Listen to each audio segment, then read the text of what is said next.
Gimana sih sebenarnya resiko ketika kita itu sudah melakukan galbay lebih dari 2 tahun? Nah, di sini saya mau bahas ya teman-teman semuanya.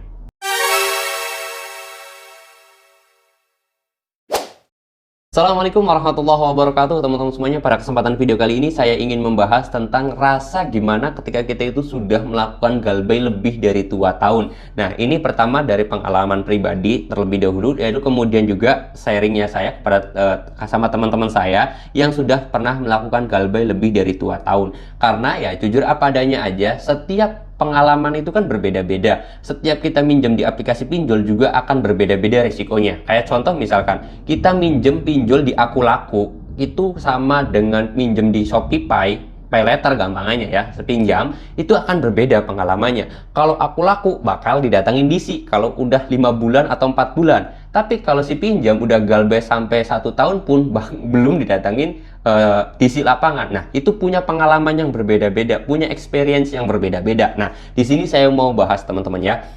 Nah, di sini ya karena situasi dan kondisinya itu berbeda-beda, saya coba untuk merangkumkan saja dari mulai perjalanan galbay baru mulai 1 minggu, 1 bulan, 2 bulan, sampai 6 bulan, sampai 1 tahun hingga 2 tahun itu seperti apa. Nah, di sini saya mau bahas teman-teman semuanya. Yang pertama itu ketika kita baru galbay ya teman-teman. Baru galbay itu rasa dalam hati kita itu pasti gemetar, pasti takut, pasti terpikirkan aplikasi ini tuh ada di si lapangannya enggak, kalau nagih itu nanti bakal diancam atau mau keluar pondar atau enggak, data kita itu bakal disebarluaskan enggak. Itu rasanya ketika kalian itu baru galbay 1 mingguan atau 1 bulanan, itu rasa yang kalian dapatkan. Dan tidak menutup kemungkinan ancaman dari DC itu bermacam-macam, baik dari nomor telepon, dari SMS, dari email, dari WhatsApp, itu akan terus datang terus ya. Sehari telepon masuk dari DC itu bisa nyampe 30 kali itu 1 bulan ketika kalian itu baru melakukan telat bayar ataupun galbay pinjol. Nah, terus sampai terjadi, nah kalau saya kebetulan sampai di 2 bulan. Nah, 2 bulan itu ancaman teror dan yang lain sebagainya itu ya terus berdatangan. Sehari itu yang telepon tidak kurang dari 30 nomor telepon yang berbeda. Itu adalah pengalaman teman-teman semuanya, dan kebanyakan juga mengalami hal itu. Nah, kalau DC pinjolnya ada DC-nya, artinya pinjol tersebut punya DC lapangan, dalam waktu 3 bulan itu didatengin kalau saya. Tetapi ada juga teman saya yang baru galbay 1 bulan ternyata sudah didatengin DC lapangan. Nah, ini menjadi hal yang unik. Kenapa? Karena teman saya itu jujur apa adanya aja, dia di kota Solo. Nah, kota Solo itu kan bisa dikatakan banyak DC-nya karena dia masuknya kota besar. Nah, kalau di Indramayu itu kan kota kecil, jadi ya DC-nya itu mungkin masih sedikit ya gitu.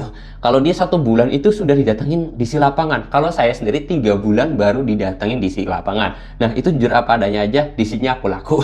Saya apa adanya aja. Dan memang di Indramayu itu punya DC lapangan. Nah, saat 3 bulan berjalan ya seperti itu akan didatengin, bahkan bisa dikatakan 1 minggu itu 1 kali, berarti 1 bulan itu 4 kali dia datengin ke saya, sampai akhirnya saya itu kenal dekat dan juga akrab sama DC tersebut. Nah, itu pengalaman, dan itu ketika mau didatengin DC atau udah ada ancaman bakal ada DC lapangan, jujur perasaan nasabah tersebut pasti bimbang, pasti bingung, pasti takut, pasti grogi, pasti gemetar karena akan didatengin DC. Padahal setelah saya alami ya, kita enjoy aja, jangan panik, jangan takut kalau kita mau didatengin DC. Toh kalau kita punya uang ya kita bayar, kalau nggak punya uang ya mau apa lagi kan gitu. Seperti itu aja. Nah, setelah 5 bulan itu ternyata dari beberapa pinjol yang saya galbayin dan juga teman saya yang alami itu selama udah kurang lebih 5 bulanan itu tidak ada kontak sama sekali, tidak ada telepon lagi, tidak ada WhatsApp lagi yang masuk, tidak ada email ancaman lagi yang masuk kepada saya sampai kurang lebih sekitar 9 bulan. Jadi 4 bulan itu tidak ada telepon, tidak ada WhatsApp, tidak ada apa-apa sama sekali. Terus baru setelah 4 bulan tanpa teror, tanpa apa-apa, itu ada lagi tuh WhatsApp yang masuk ataupun telepon yang masuk ternyata dari DC pinjol, seperti itu. Nah, itu pengalaman. Nah, sampai 1 tahun, sampai 3 bulan itu akan ada telepon, WhatsApp, email masuk, itu akan ada teman-teman semuanya. Nah, itu semuanya terus terjadi sampai akhirnya saya itu mengganti nomor telepon saya, mengganti email saya, mereset HP saya karena pada saat itu ya sudah takut banget, sudah gemetar banget. Nah, ini menjadi pengalaman juga kepada teman-teman semuanya. Kadang-kadang ketika kita itu baru melakukan pinjol ataupun baru melakukan galbay pinjol, memang yang diterima oleh kita adalah mental dan juga pikiran.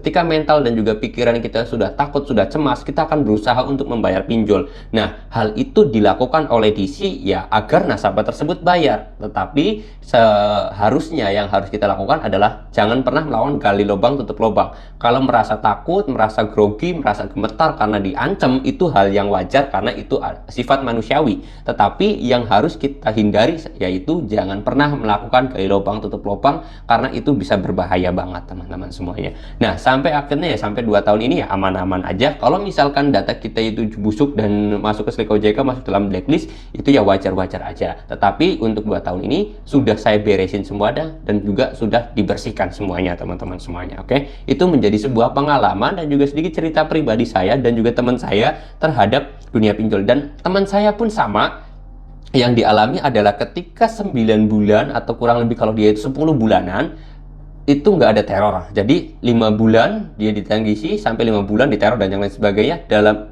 waktu 6 bulan sampai 10 bulan itu tidak diteror, tidak dihancam, tidak ditakut-takutin, bahkan tidak ada telepon yang masuk, tidak ada WhatsApp yang masuk, seperti itu ya. Jadi kalau suatu saat kalian itu sekarang lagi galbay, terus ternyata nggak ada telepon masuk, nggak ada WhatsApp, nggak ada ancaman dari DC, nggak ada kontak dari pinjol, itu nanti di bulan-bulan ke depan bisa jadi pinjol tersebut akan ngechat kalian lagi, akan nelpon kalian lagi, akan neror kalian lagi mungkin ya. Tapi kalian nggak usah takut, dan biasanya itu hanya prosesnya 2 bulan, lalu kemudian berhenti lagi kayak gitu ya teman-teman semuanya. Jadi jangan pernah takut, jangan grogi, jangan gemetar ketika kalian itu sedang galbay. Karena ketika kalian itu galbay, rasa takut boleh sih. Maksudnya jangan sampai kalian itu bener-bener tertekan, bener-bener depresi, hingga akhirnya kalian itu mencari cara agar kalian itu bisa bayar hutang. Padahal kalian nggak punya uang.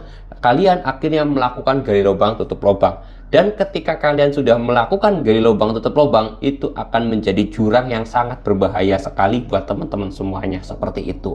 Nah, ketika sudah gali lubang tutup lubang, sudah, kalian bukannya semakin lunas hutang kalian, tapi malah semakin banyak, seperti itu. Itu berdasarkan pengalaman dan juga cerita pribadi saya dan juga teman. Tetapi ingat bahwasanya setiap pengalaman itu pasti berbeda-beda, dan juga jumlah nominalnya, aplikasi yang dipinjamnya itu apa aja, dan juga lokasinya. Karena daerah saya kan kasarnya Indramayu itu nggak dikenal oleh orang karena daerah pelosok atau daerah kecil juga, jadi orang-orang tuh tidak tahu gitu loh.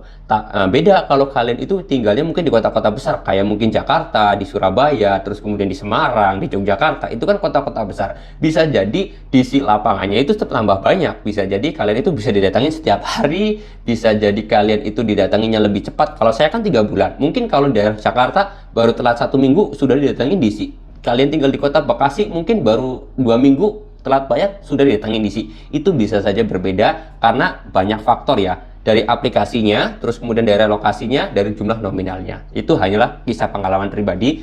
Bisa jadi kalian itu punya pengalaman yang berbeda-beda. Nah, kalau kalian punya pengalaman yang berbeda dengan saya, coba tulis aja di kolom komentar ya. Oke, mudah-mudahan video ini bisa bermanfaat, dan mudah-mudahan kalian bisa lebih tenang lagi dalam hal melakukan galbay pinjol. Saya mau tutup dulu video ini dengan kata Assalamualaikum warahmatullahi wabarakatuh.